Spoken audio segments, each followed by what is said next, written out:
다윗을 죽이려고 사울은 찾아다니고, 다윗은 그 사울을 피해서 광야로 숨어 돌아다니던 그런 시절입니다. 아둘람 굴에 숨어 있는데 참 막막한 그곳에도 사람들이 다윗을 찾아옵니다. 세상에서 어려운 일 당한 사람들, 원통한 일 당한 사람들, 가난한 사람들, 오갈 데 없는 사람들이 그 광야 먼 곳 아둘람 굴까지 모여드는데 400명이 되더니 500명, 600명 그렇게 모여 들어옵니다. 그들을 인도해 나가는 것도 쉽지가 않습니다. 세상에 상처를 받다 보니까 서로 다툼도 일어나고 또 문제를 해결하는 것도 쉽지가 않고, 그 광야에서 그 600명 가족들까지 합치면 1000명도 넘을 텐데 그들을 먹여 살리는 것도 보통 일이 아닙니다. 이때 있었던 일이 오늘 사무엘상 25장의 배경을 이루고 있습니다. 여기 사무엘상에는 우선 세 인물이 25장에 등장합니다. 다윗, 그리고 나발, 아비가일입니다. 그런데 24장과 26장에는 사울을 죽이려고는 다윗이 살려주는 기사가 두 번에 걸쳐서 나와 있습니다.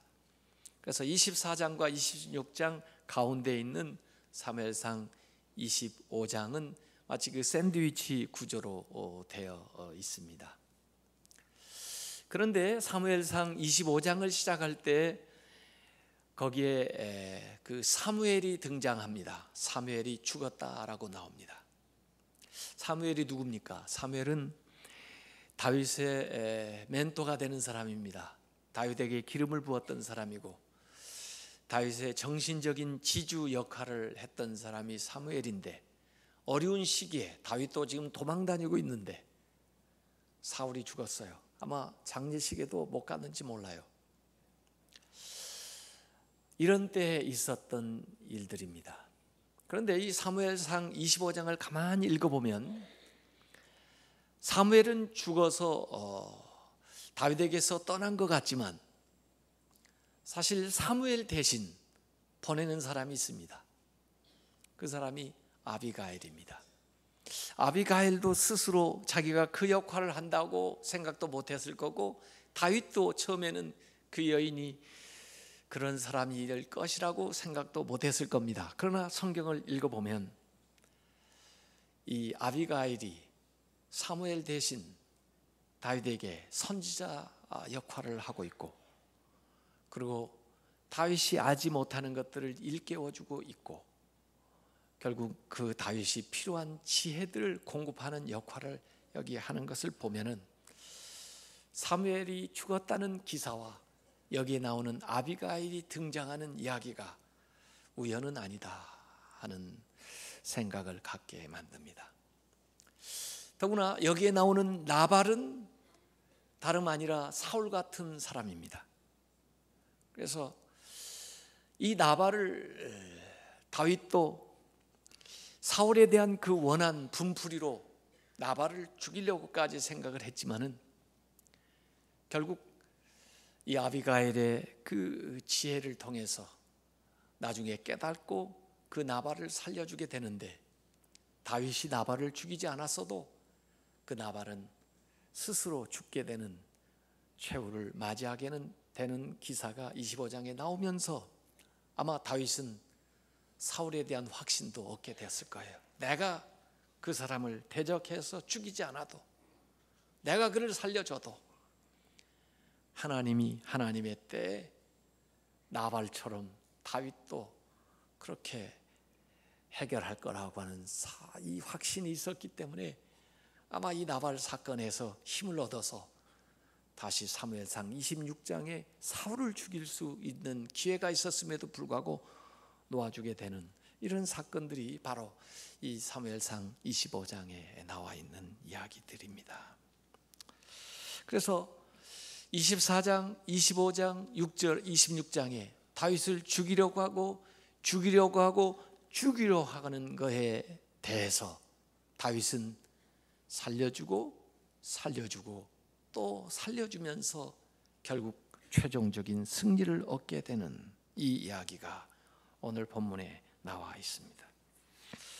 우선 마온에 거주하고 있는, 그러면서 갈멜의 목장을 가지고 있는 엄청난 부자를 소개하고 있습니다.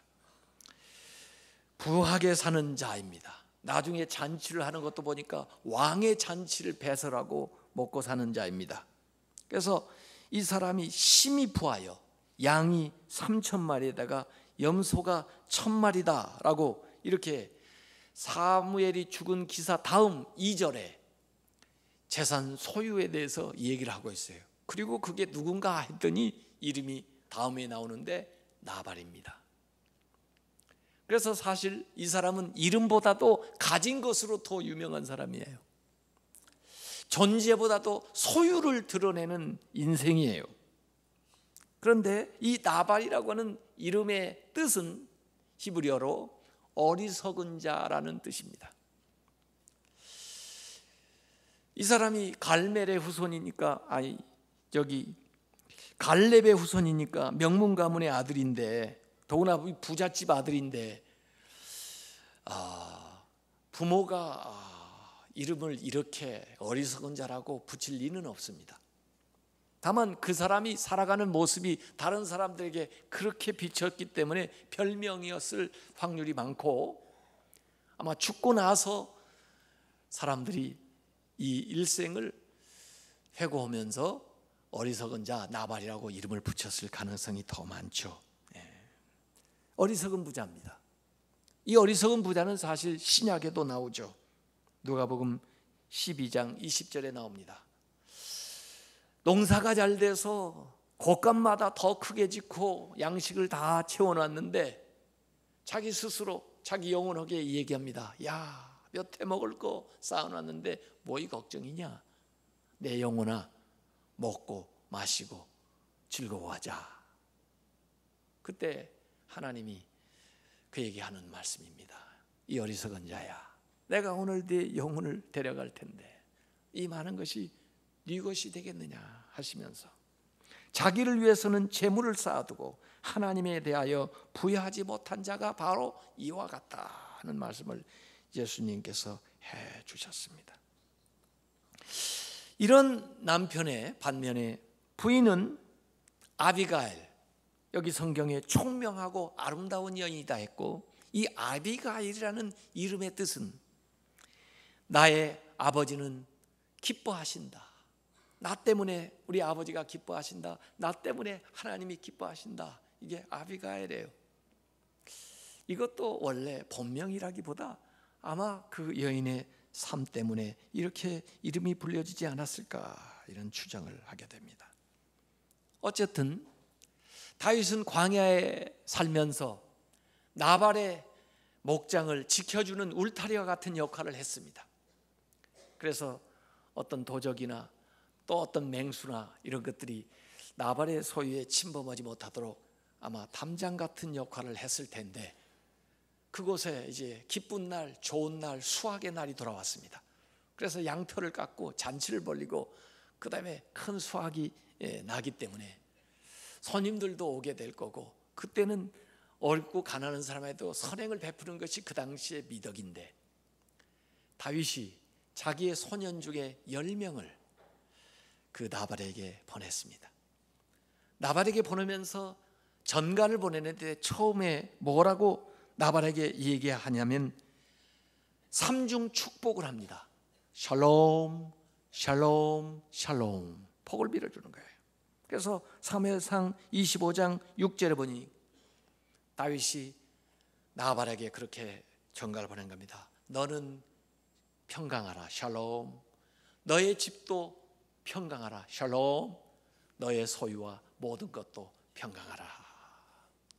좋은 말씀이죠? 이만큼 좋은 복이 어디 있어요? 제가 이 말씀으로 여러분한테 복을 빌어드릴게요. 여러분이 평안하시기 바랍니다. 여러분의 가정에 늘 평안이 깃드시기 바랍니다. 여러분이 경영한 모든 사업과 여러분의 소유에도 평안이 깃드시기를 주님의 이름으로 축원합니다. 이렇게 여러분처럼 아멘 하면 될걸.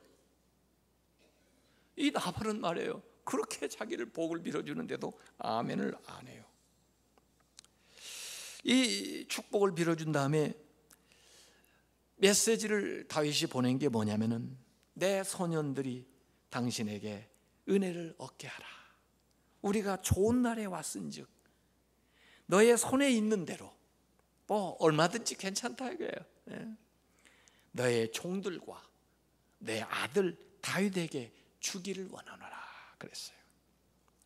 그래서 자기가 보낸 소년들을 당신의 종이라고 이렇게 했고, 다윗 자신은 당신의 아들이라고 이렇게 자기를 낮춰가면서 나발에게 이 좋은 날이니 우리도 이 광야에서 조금 먹을 수 있게 그저 좀 도와달라 이렇게 얘기를 한 거예요. 군대를 보낸 것도 아닙니다. 무장을 해서 장정들을 보낸 것도 아닙니다. 그냥 소년들 10명을 보냈으니까 거기에 적당하게 좀 들려 보냈으면 얼마나 좋겠어요. 그런데 아까 그 이름에서 풍기는 대로 이 나발은 완고하고 행실이 악한 사람이에요. 그래서 그 소년들을 그냥 빈손으로 보내는데, 그냥 보내는 정도가 아니고 다윗을 모욕까지 해서 그들의 주인인 다윗을 아주 멸시를 하면서 그 소년들에게 가서 전하라고 보낸 겁니다. 그게 25장 10절 11절에 나오는 거예요. 다윗이 누구냐? 다윗 모른다는 거예요. 진짜 다윗을 모를까요? 다윗이 누구냐? 이새의 아들, 다윗의 아버지까지 들먹입니다. 이새의 아들은 누구냐? 요즘에 각기 주인에게서 억지로 떠나는 종이 많다고 들었는데, 아니 억지로 누가 데려간 사람이 어디 있어요? 자기들이 힘들어서 어려워서 제발로 찾아왔는데 말이에요, 이렇게 매도를 하는 겁니다. 내가 어찌 내 떡과 물과 내 양털 깎는 자를 위하여 잡은 고기를, 내가 내 떡을 내 양을 자꾸 나가 나옵니다. 가져다가 어디서 왔는지도 알지 못하는 자들에게, 근본도 모르는 자들에게 주겠느냐? 이렇게 이야기를 한 거예요. 다윗은 사실은 자기가 한 것에 대한 정당한 요구일 수도 있고, 또 그 당시에 그 좋은 일이 있으면 좀 선행을 좀 베풀어 달라고 얘기한 것인데, 여기 나발은 완전히 자기 중심적인 이기주의를 드러내면서 다윗을 무시하고 다윗의 무리들을 불량자 집단으로 몰아붙이는 이런 모욕을 준 겁니다. 이 얘기를 정말 받은 이 다윗은 말이에요, 너무 화가 난 겁니다. 아니, 나는 자기 울타리 노릇을 해줬는데, 우리가 선행을 베풀었는데 이렇게 선을 악으로 갚을 수가 있단 말인가? 이러고 보니까 다윗이 누가 생각나냐면요, 사울 왕이 생각나는 거예요. 다윗이 사울에게 미움받게 된 계기가 뭡니까? 이스라엘이 어려움에 처했을 때 골리앗이 나와서 아무도 대항하는 병사가 없어가지고, 장수가 없어가지고 정말 이스라엘이 어려움 위기에 처했을 때 사실 사울 대신해서 목숨 걸고 나가가지고 골리앗을 싸워서 이겼는데, 그 선행을 사울이 다윗을 죽이려고, 그렇게 죽이려고 돌아다니고 찾아다니는 걸 보니까 얼마나 억울했겠어요. 근데 이번 경우 이 나발을 보니까 똑같아요, 사울과. 그래서 다윗도 말이에요, 사울한테는 어떻게 기름 부음 받았고 왕이고 또 군사가 뭐 하니까 못하지만, 이 나발은 말이에요, 사울보다는 약해 보이고, 그러니까 이 사울에 대한 분풀이를 이 나발한테 하려고 생각을 한 겁니다. 그래서 자기 휘하에 있는 600명 중에 200명은 여기 남아있어라 그러고 400명한테 무장을 시킨 겁니다. 다 무기를 갖춰라. 그리고는 다윗이 하나님 앞에 맹세를 했습니다. 그 당시에 이 맹세는요, 절대로 이걸 취소할 수가 없는 거예요. 그런데 맹세를 했습니다. 사무엘상 25장 22절에 내가 그에게, 나발에게 속한 모든 남자입니다. 나발만 죽이는 게 아니에요. 나발에게 속한 모든 남자 가운데 한 사람이라도 내일 아침까지 남겨두면은 어떻게 해요? 하나님은 이 다윗 나에게 벌을 내리시고 한 번만 내는 거 또 내리시길 원하노라. 이건 완전히 자기 말에 대해서 못을 박아버리는 겁니다. 네가 죽든지 내가 죽든지 사생 결단을 하겠다는 겁니다. 얼마나 무서워요. 이야, 이 다윗도 한 번 화나니까 진짜 무섭네요. 무섭지 않은 사람이 없더라고요, 보니까요. 분노가 치미는 거예요. 분노가. 이 분노를 잘못 다루면요, 실수합니다. 근데 사람이 가끔가다 이 분노가 막 치면, 분노가 치면 어떻게 되죠? 이건 제정신이 아니에요. 분노가 치민 사람하고 같이 상대하는 사람이 있는데 그거 제정신이 아닙니다. 그게 잠깐 피해야지. 이 분노가 치민 선생님 다윗이요, 과민 반응. 지금 사울한테 쫓기고 스트레스 받은 것을 지금 이제 이 나발한테 분풀이 할 그 상황이에요. 이성을 잃어버렸어요. 제정신이 아니에요 지금요, 다윗이요. 이전에 봤던 다윗의 절제력이 그거 다 어디로 가버렸어요 지금. 아니, 당신의 그 넓은 마음과 아량이 지금 다 어디 갔습니까? 아니, 그 나발 같은 사람 그 말 그냥 안 들은 걸로 치지 그 말 한마디에 그렇게 분노합니까? 이렇게 옆에 아무리 얘기해도 다윗은 아니에요. 세상에 이런 놈이 있나? 나의 호의를 모욕으로 갚다니. 내가 진짜 누군지 알아? 요새 그 말 많이 하더라고요. 내가 누군지 알아?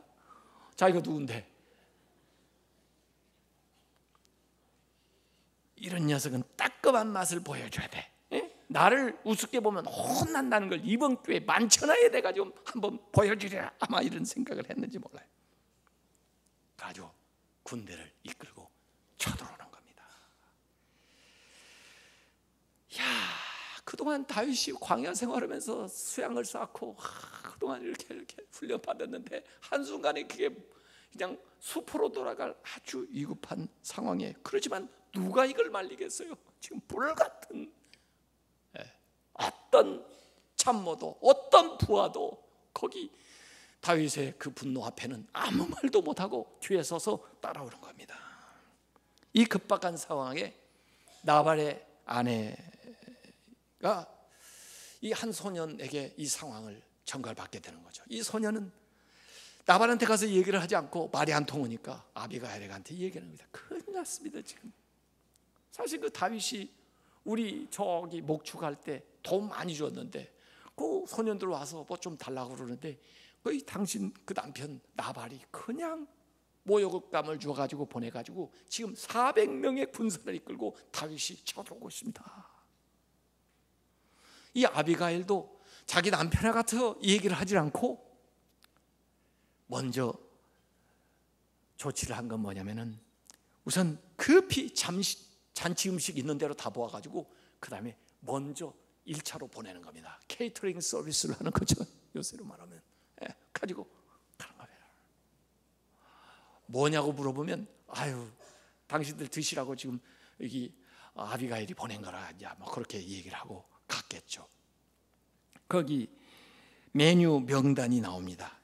사무엘상 25장 18절에 아비가일이 급히, 이런 건 급히 해야 됩니다. 급히 떡 200덩이와 포도주 2가죽 부대와 잡아서 요리한 양 5마리와 볶은 곡식 5세아와 건포도 100송이와 무화과 뭉치 200개를 가져다가 나귀들에게 싣고 빨리 가라고 빨리 보낸 겁니다.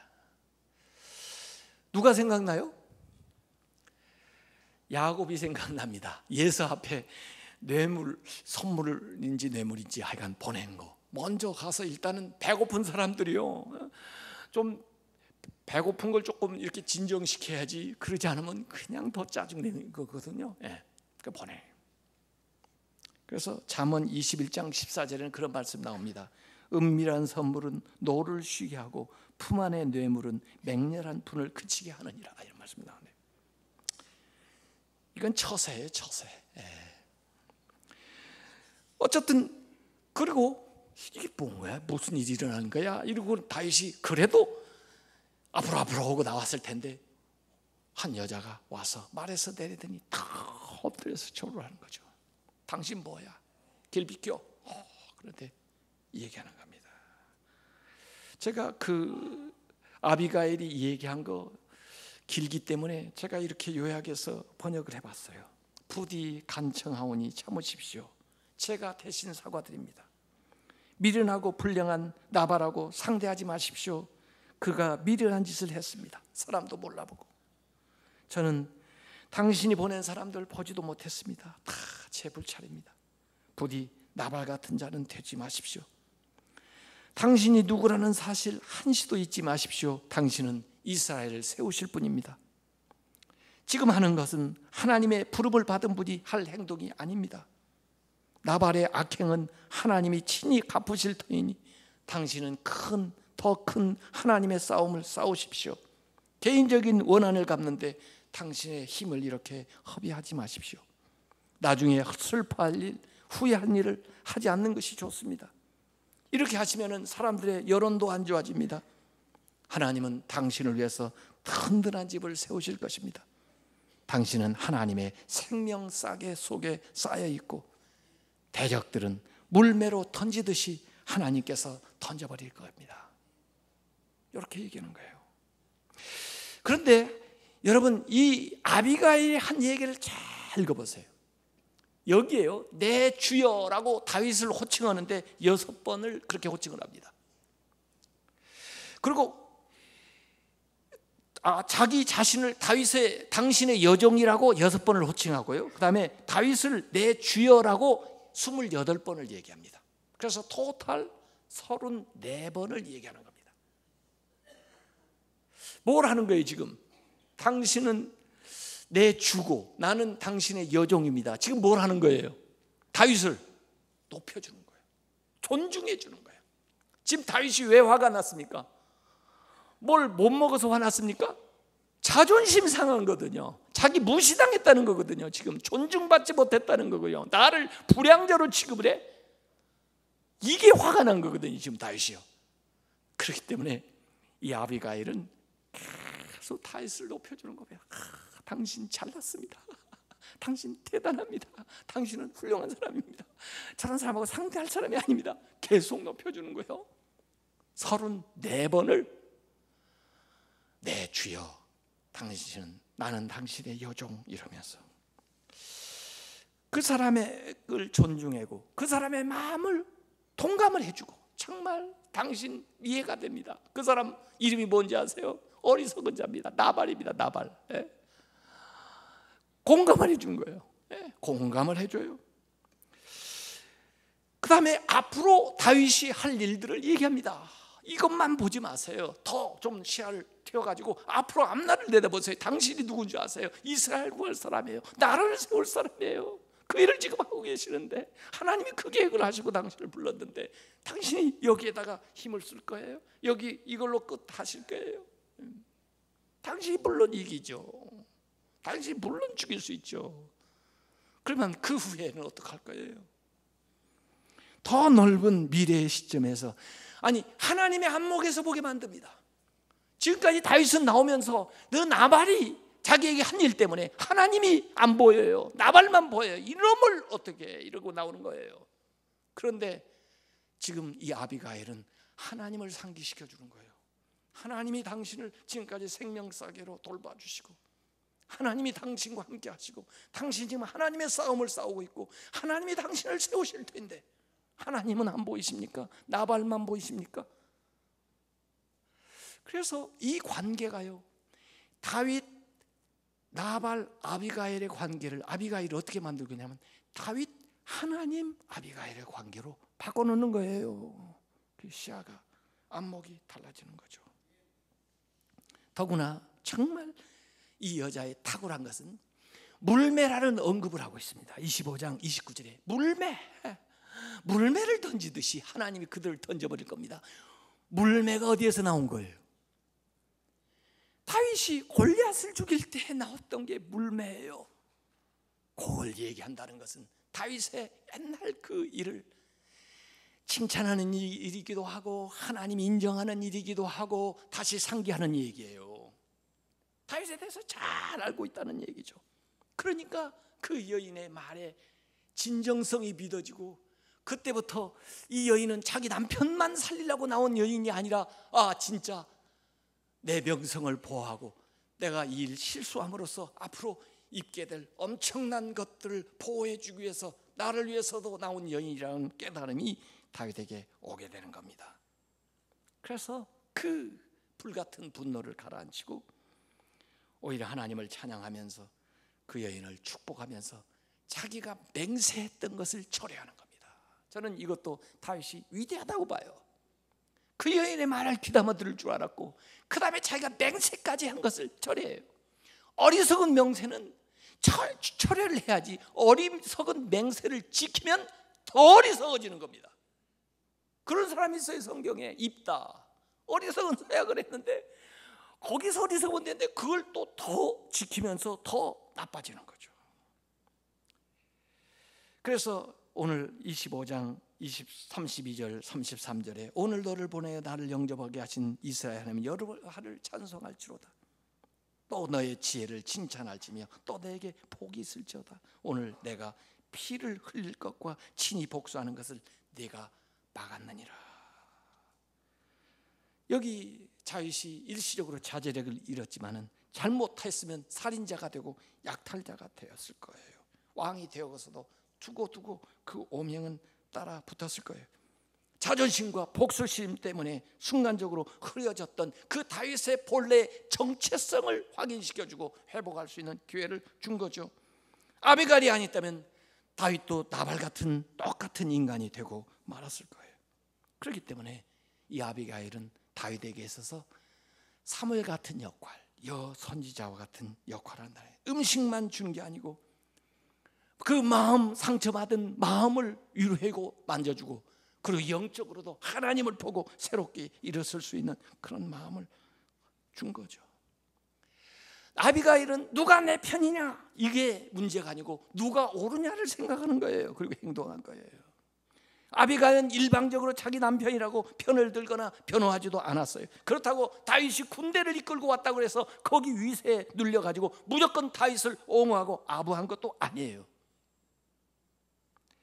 다윗의 장래까지 내다보면서 다윗이 후회할 일을 하지 말라고 조언까지 하는 거죠. 이게 공존공영 상생의 리더십이라 제가 그렇게 말하고 싶은 거예요. 이 사무엘상 25장에서는 이 아비가일이 리더입니다. 진정한 리더입니다. 다윗에게도 아비가일이 리더고 나발과 그 집안은 말할 것도 없고요. 그래서 평면적이고 단편적이고 즉흥적이고 근시안적인 인간의 방식을 입체적이고 종합적이고 거시적이고 창의적인 대안으로 풀어나가는, 그래서 남편과 그 남자들의 생명을 보존할 뿐만 아니라 다윗도 오명을 쓰게 될 그 불명예로부터 벗어날 수 있도록, 그래서 윈윈 솔루션, 상생의 해결 방식을 제시하는 거예요. 나발이냐 다윗이냐, 복종이냐 태양이냐, 죽느냐 사느냐의 양자택일이 아니라 창조적인 공존을 가능케 하는 제안을 여기 하고 있는 거죠. 이게 상생의 리더십, 우리가 필요한 거예요. 어떤 사람들은 그러더라고요. 중국 사람들은 너 죽고 나 살자 그런데요. 사실인지는 모르겠어요. 근데 더 나쁜 건 한국 사람들은요, 너 죽고 나 죽자 그런데요. 애들 키울 때 미국 사람들은요, 남에게 나누어 주라 이렇게 가르쳐요. 일본 사람들은 뭐라고 가르친다고 들으셨어요? 남에게 패끼치지 마라. 한국 사람들은 뭐라고 가르치는 줄 아세요? 아이들한테 남한테 기죽지 마라. 그래서 이 삶의 패턴이요, 너 죽고 나 살자예요. 그래서 경쟁지향제, 비교 계속, 권위주의, 정치, 선거, 이런, 심지어 가정 안에서도 부부간에 가만히 보니까 너 죽고 나 살자. 이러니 그 가정이 될 리가 있습니까? 서열 다툼을 하고 경쟁하면요, 99% 사람들이 패배자가 됩니다. 1%만이 성공하는데 그럼 1%면 편안하냐? 아니요. 언제 놓칠지 몰라가지고 불안해. 그래서 100%가 다 실패자가 되는 겁니다. 이런 나는 살고 너를 죽자 이렇게 사는 사람이 가인이에요. 가인. 아벨을 죽인 것이 그렇고 야곱이에요. 에서를 속이는 것도 그러고, 사울이에요. 다윗을 쫓아다니는 게 그거예요. 나는 살고 너는 죽자, 이런 사람들이 팽배하게 힘을 막 발휘하고 나아가는 사회는요, 또 반면에 너는 살고 그러면 나는 죽는다, 그런 사람들도 많이 생겨나는 거예요. 피해의식, 패배주의, 자포자기, 열등의식. 그래서 우리나라예요, 너 죽고 나 살지 않은 사람들이 득세하고 막 그러기 때문에, 그래 너 살고 나는 죽는다, 자살하는 사람이 그렇게 많습니다. 억울해가지고 종이 한 장 유서 쓰고 자살하는 거예요. 아니 좀 싸우지 말이야. 결백하면 말로 하지, 뭘 할 게 없어서 종이 한 장 적어놓고 죽습니까? 생명이 얼마나 귀한데. 우리나라 하루에 40명씩 자살을 하고 있어요. 청소년, 청년들은요, 사망 요인 가운데 1위, 제일 교통사고보다도 질병보다도 더 많은 사망 요인이 자살이에요. 자살. 얼마나 경쟁으로 내몰면 거기에서 낙오된 사람들이, 그래 너는 살아라 나는 죽겠다, 이런 사람들이 생겨난지 모르겠어요. 극심한 스트레스에다가 냉소주의, 환멸에 빠져가지고. 더 나쁜 건요, 너 죽고 나 죽자예요. 물귀신작전이죠. 우리나라 말에 아주 안 좋은 말이 있습니다. 그게 무슨 말이냐면, 못 먹는 감 찔러야. 어떻게 이렇게 잘 아세요? 이 놀부가 말이에요, 그 뭐예요, 호박에다가 말뚝 박고. 이야, 어떤 사람이 수박 농사 지었는데 수박 추수할 때가 가까운데 조금만 햇빛 더 받아서 더 맛있게 만들려고 하는데, 아유 자꾸 서리에 가는 사람이 생기래요. 아이고 어떻게 지키나 그러다가 묘안을 생각했다는 것이 뭐냐면, 팻말 하나 크게 붙인 거예요. 뭐라고 써놨냐면, 여기 수박 중 하나에 농약이 들어있다 쓴 거예요. 수박 서리하려고 와서 보니까, 아유 어디 농약이 들어있는지 알 수가 있나요? 그래서 할 수 없이 서리를 못하고 가는데, 그냥 가지를 않고 아래다가 이렇게 써놓은 겁니다. 2개의 수박에 농약이 들어있다. 하나는 주인이 넣고 하나는 우리가 넣고 간다. 그런 바람에 이제 수박밭 주인이 수박을 팔 수가 없는 겁니다. 어떤 게 농약 들었는지 알 수가 있나. 여기 실제로 미국의 어떤 사람이 벤즈가 자동차가 좋은 차인가 본데, 그 $1에 샀답니다. 그게 정말이냐고 그랬더니, 아 정말이라고. 이 거라지 세일 하는 데 가가지고 이 자동차가 나온 게 있어서, 이 벤즈 이거 얼마 파냐고 그랬더니 주인이 $1예요. 귀가 의심스러워. 아니 정말 $1? 단돈 1불? 맞아요. 그리고 차를 살펴보니까 상태가 좋아요. 시동도 잘 걸리고. 그래서 마음 변하기 전에 빨리 $1 주고, 그 다음에 차를 가지고 나오려면서 물어본 거예요. 아유 사연이나 좀 알고 봅시다. 어떻게 이게 $1예요? 그랬더니, 뭐 우리가 이혼을 하는데 법원에 판결이 나오기를 모든 거 반반 나누라고 해가지고, 그 다음에 이 차도 팔면은 반절을 그 여자한테 줘야 되는데, 내가 그 여자에 돈을 주기 싫어가지고 1불을 받아가지고 50센트만 주려고 그런다 이거야. 이게 디보스 세일입니다. 그런데 잘 걸리면 여러분 좋은 거 건져요. 예? 야, 어쩌면 사람이 그럴 수가 있어요. 마음이 너 죽고 나 죽자. 이게 가룟 유다 마음이, 가룟 유다. 우리가 나가야 되는 게 아비가일 같은 거예요. 너도 살고 나도 살자 이거예요. 이게 사업에서는, 경제에서는 블루오션 스트래티지라고 하던데, 블루오션 전략. 있는 것만 가지고 서로 나눠 먹고 경쟁하려고 하지 말고, 새로운 시장 가치를 창출해 가지고 서로 더 잘 되자 이거예요. 예? 개방적인, 합리적인, 화합적인 제3의 대안을 세워 나가는 겁니다. 요셉이 형제들을 대할 때 그런 것이고요. 아니 왜 우리나라는 지금 세월호 당한 지가 언젠데 지금까지도 해결을 못하고 말이야. 정치가 뭔데? 정치가 다 해버린 건데, 협상하는 건데 정치력도 없어가지고 말이에요. 지금까지 뭐 하는 거예요 지금. 어려움 당한 사람도 어려움에서 해소돼야 되고 말이에요. 나라는 나라대로, 경제는 경제대로 살려야 될 거 아닙니까? 왜 사는 방안을 생각을 못 해내고 있는 거예요? 어떤 비전을 제시하고 마음속에 서로 신뢰를 쌓고, 그리고 지혜를 짜내서 뭔가 해나가야 될 거 아닙니까? 리더십이 없는 거예요 지금요. 이 서로 사는 리더십을 하려면요, 용기도 있어야 되지만 배려심이 잘 균형을 일으켜야 돼요. 용기만 있고 배려심이 없으면요, 나는 살고 너는 죽자 이렇게 나가는 거예요. 배려심은 많은데 용기가 없으면요, 당신 살아 나는 죽을게 이렇게 되는 거예요. 이 두 개가 잘 균형을 이루면서 나아가야 당신도 살고 나도 살고 우리가 한 몸이라는 의식을 가져야죠. 교회가 뭡니까? 한 몸입니다. 한 지체입니다. 서로 잘 돼야 건강한 거예요. 가정 부부가 뭡니까? 한 몸으로 하나님이 만드셨어요. 남편이 잘 돼 아내도 잘 되고, 아내가 잘 돼야 남편도 되고, 자녀가 잘 돼야 부모가 잘 되는 거죠. 왜 집이 이렇게 나눠져 있습니까? 더불어 함께 살아야 되는 거죠. 이 나라도 마찬가지예요. 더불어 함께 사는 거.